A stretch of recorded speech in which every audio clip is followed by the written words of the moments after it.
Hi friends, Sunday masala కూరకిను ఈ combination dum biryani వేసి చేద్దాం అనుకున్నాము. వద్దు, మసాలా రెండు వేడెక్కి వస్తాయి అని చెప్పి ఇవాళ స్పెషల్గా సాటర్డే స్పెషల్గా దమ్ బిర్యానీ వండుదామని బియ్యం కడిగి నానబెట్టుకుంది. ఎసరు మరుగుతున్నాయి. ఎసట్లో హోల్ గరం మసాలా వేసాం, అంటే బిర్యానీ మసాలా వేసింది. ఇక్కడ ఆనియన్స్ కూడా ఏగుతున్నాయి. ఏంటా ఆ స్పీడ్ అంటే టైం అయిపోతుందండి. అన్నీ రెడీ చేసి పెట్టుకుంది. ఇక్కడ వెజిటేబుల్స్ అన్నీ ఉడకబెట్టుకొని ఉంచుకుంది. పసుపును లైట్గా ఉప్పు వేసి ఉడకబెట్టేసిందండి. ఇవన్నీ ఉడకబెట్టాక ఇక్కడ ఎసరు మరుగుతుంది కదా, ఎసరు వేసేసింది. బియ్యం వేస్తుంది. అన్నీ రెడీ పెట్టుకుంది. మా చింతల్లి బయటికి వెళ్ళింది అనమాట. వచ్చే లోపల స్పీడ్గా అయిపోవాలని చెప్పి. అది ఈరోజు అంటే రేపు వండుకుందాం కదా అని అంటే, రేపు వద్దులే అత్తయ్య, మళ్ళీ చికెన్ తెచ్చాడు, ఇంకా అది ఇది వేడి, మీ అబ్బాయి వద్దంటున్నాడు అని చెప్పి ఈరోజు సాటర్డే స్పెషల్గా ఉంటుంది, వెరైటీగా ఉంటుందని చెప్పి వెరైటీగా ట్రై చేస్తుంది అనమాట. మీరు ఎప్పుడన్నా ఈ విధంగా కూడా ట్రై చేస్తే కామెంట్ చేయండి. లైక్ చేయొచ్చు కదండి, కామెంట్ చేయొచ్చు కదా ఏంటి అన్నది. వాయిస్ ఎలాగుంటుంది, అత్తకొడలు ఇద్దరం వాయిస్ ఇస్తున్నాం కదండి, డిఫరెంట్గా ఉండాలని. అదే కామెంట్ చేయండి. ఇవన్నీ ఏగేసినాయి, నల్లగా మాడుతున్నట్టు అనిపిస్తుంది నాకైతే మాత్రం.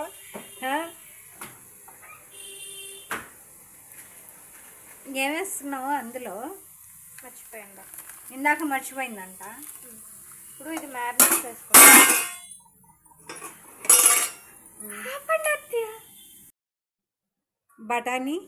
బఠానీ నానబెట్టుకుందండి వేడి నీళ్ళల్లో అరగంట. తొందరగా నానతాయని అర్ధగంట నానబెట్టుకుంది. అన్నీ రెడీగానే ఉన్నాయి. ఇక్కడేమో పుదీనా, కొత్తిమీర అన్నీ రెడీగానే ఉన్నాయి. ఏమేమి వేస్తున్నావు? జీలకర్ర పొడి అంటే మా కోడలు తెచ్చిన వాయిస్ మీకు అర్థమవుతుందా లేదంటే మళ్ళీ నేను కూడా పెద్దగా చేస్తున్నాను. ధనియాల పొడి కొంచెం వేసుకోవాలి. గరం మసాలా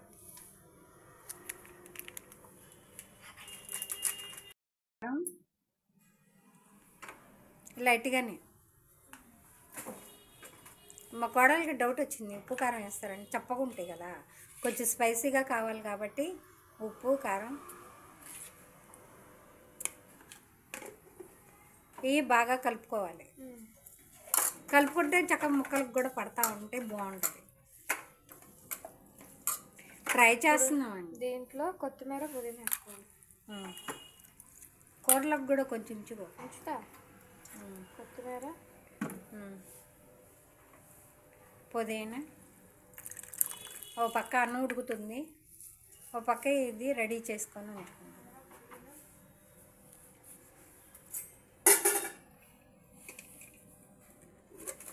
ఇప్పుడు కొంచెం షాజీరా కొంచెమే. ఇంకా చెక్క కొంచెం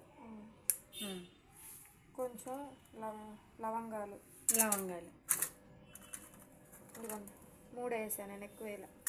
ఓకే, ఘాటుగా ఉంటుందని కొంచెం అన్నీ తక్కువ వేసుకుంటున్నాం. ఎందుకంటే మేము లెస్ స్పైసీ. ఒక బిర్యానీ ఆకు ఆల్రెడీ వేసావుగా, దాంట్లో వేస్తాను, ఎట్లా లేదు అందుకని. ఇవి బాగా మ్యారినేట్ చేసుకొని బాగా కలుపుకున్నాక దీంట్లో కొంచెం పెరుగు కూడా యాడ్ చేయాలా? అది ఫ్రెష్ కర్డ్.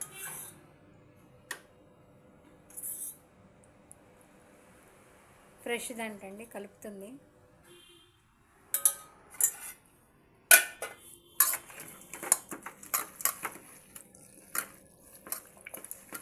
అది కూడా వేసాక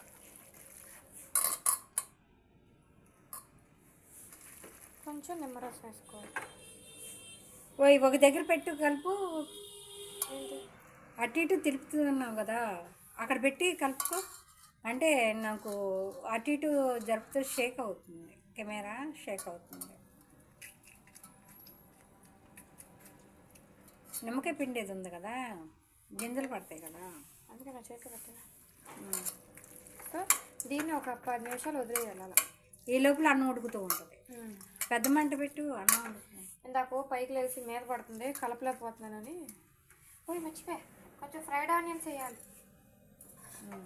కొంచెం వేయాలంట. మళ్ళీ దాని మీద జల్లాలి కదా. అవి ఉంచాగా అందుకే. సో ఇది బాగా పట్టాలి, బాగా పట్టిద్ది నానాలి. ఈ లోపల అన్నం ఉడుకుతూ ఉంటుంది. ఇది ఫ్రెండ్స్, కామెంట్ చేయండి ఇంతేనా కాదా అనేది.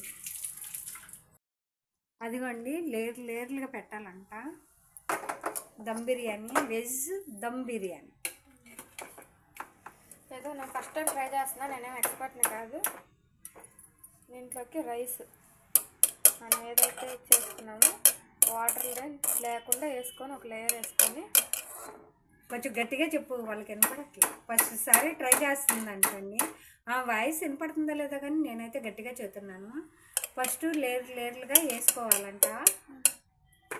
దీంట్లో కొంచెం ఫ్రైడ్ ఆనియన్స్, కొంచెం లైట్గా కొంచెం కొత్తిమీర, కొంచెం పుదీనా ఇవి లైట్గా పైన జల్లుకోవాలి. ముందు కలిపి పెట్టుకున్న వెజ్ అంతా అడుగునేసేసింది, మళ్ళీ తర్వాత పైన వేస్తుంది. మళ్ళీ ఇంకొక లేయర్గా ట్రై చేస్తుంది. టేస్ట్ చూసి కూడా చెప్తానండి బాగుందా లేదా అని. మా అత్తయ్య నిజంగానే చెప్తారండి, ఎందుకంటే బాగోపోతే బాగోలేదు మొహం మీద చెప్పేస్తారు. నేను కూడా అదే చెప్పమని అడుగుతాను, ఎందుకంటే బాగోపోతేనే కదా నెక్స్ట్ టైం నేనే చేస్తాను నాకు తెలిసేది. మరి అంతే కదా, తేడా వచ్చింది అనుకోండి మరి వాళ్ళకి ఎలాగా ట్రై చేస్తున్నారు, తప్పు ఒప్పు మనం చెప్పాలి కదండి. వాళ్ళు సరిదిద్దుకుంటారు కదా. అందుకని కరెక్ట్గా చెప్పేసామనుకోండి, ఇది తగ్గింది అది తగ్గిందని, వాళ్ళు నెక్స్ట్ సారికి మంచిగా ట్రై చేస్తారనమాట. అందుకని ఉన్నది ఉన్నట్టు చెప్పేసామనుకోండి బాగుంటుంది కదా. ఇలాగా ఒక లేయర్గా ముందు వెజ్ వేసింది, ఆ తర్వాత మళ్ళీ అన్నం వేసింది, ఆ తర్వాత వెజ్ వేసింది, ఆ తర్వాత అన్నం వేసింది. వేసేసిన తర్వాత ఫ్రైడ్ ఆనియన్స్ మిగిలిని వేసేసుకోవాలి. ఎట్లాగా అవి ఏమి వేయట్లేదండి, ఎందుకంటే మేము బుడ్డి తల్లికి కూడా పెడతాం కొంచెం, అన్ని వెజిటేబుల్స్ ఉన్నాయి కాబట్టి అందుకే నేను వేయట్లేదు. కొత్తిమీర మొత్తం వేస్తున్నాం, కొంచెం ఉంది, కట్ చేసుకోవచ్చు. కట్ చేసుకుంటావా? ఇంకా ఉందా? ఓకే. కొత్తిమీర, పుదీనా వేద్దాం. పుదీనా ఇంకా అదే ఉందమ్మయ్య. పుదీనా అవసరం లేదు కదా. ఓకే, కూరలకు అవసరం లేదంట, పుదీనా మొత్తం వేసేస్తుంది. కానీ ఇవన్నీ ట్రై చేయడం బాగానే ఉంటుంది కానీ అండి, టేస్ట్ కూడా బాగానే ఉంటుంది. కానీ అంట్లో వచ్చేటప్పుడు చూడండి అద్రిద్దితో ఒకళ్ళకి అల్లాడిపోతూ ఉంటాం అనమాట. అంట్లు భారీగానే వచ్చింది, షింక్ నిండిపోయి పైకి కూడా వచ్చేసినాయి అనమాట. చూడండి, ఇప్పుడు దాన్ని మనం మామూలుగా అయితే ప్యాక్ చేస్తాము, కానీ నేను ఏ ప్యాకింగ్ ఏం చేయట్లేదు. అంటే రౌండ్ చుట్టూ వేస్తూ ఉంటాను, ఏమీ చేయట్లేదు. దీనికి సరిపడా మూత ఒకటి పెట్టుకొని గట్టిగా మూత పెట్టేసి బరువు పెట్టింది అంటే దాన్ని హోల్డ్ చేయొచ్చు. కాకపోతే ఏంటంటే పిల్ల ఏం చేయకోకుండా బరువు పెడుతుంది. అది ఎలాగుందో ఏంటో కూడా నేను టేస్ట్ చేసి మీకు చెప్తానండి. థ్యాంక్ యూ ఫ్రెండ్స్, కామెంట్ చేయండి మీరు ఎలా ట్రై చేస్తారో, మేమైతే ఎలా ట్రై చేస్తాము ఫ్రెండ్స్. కామెంట్ చేయండి. Thank you.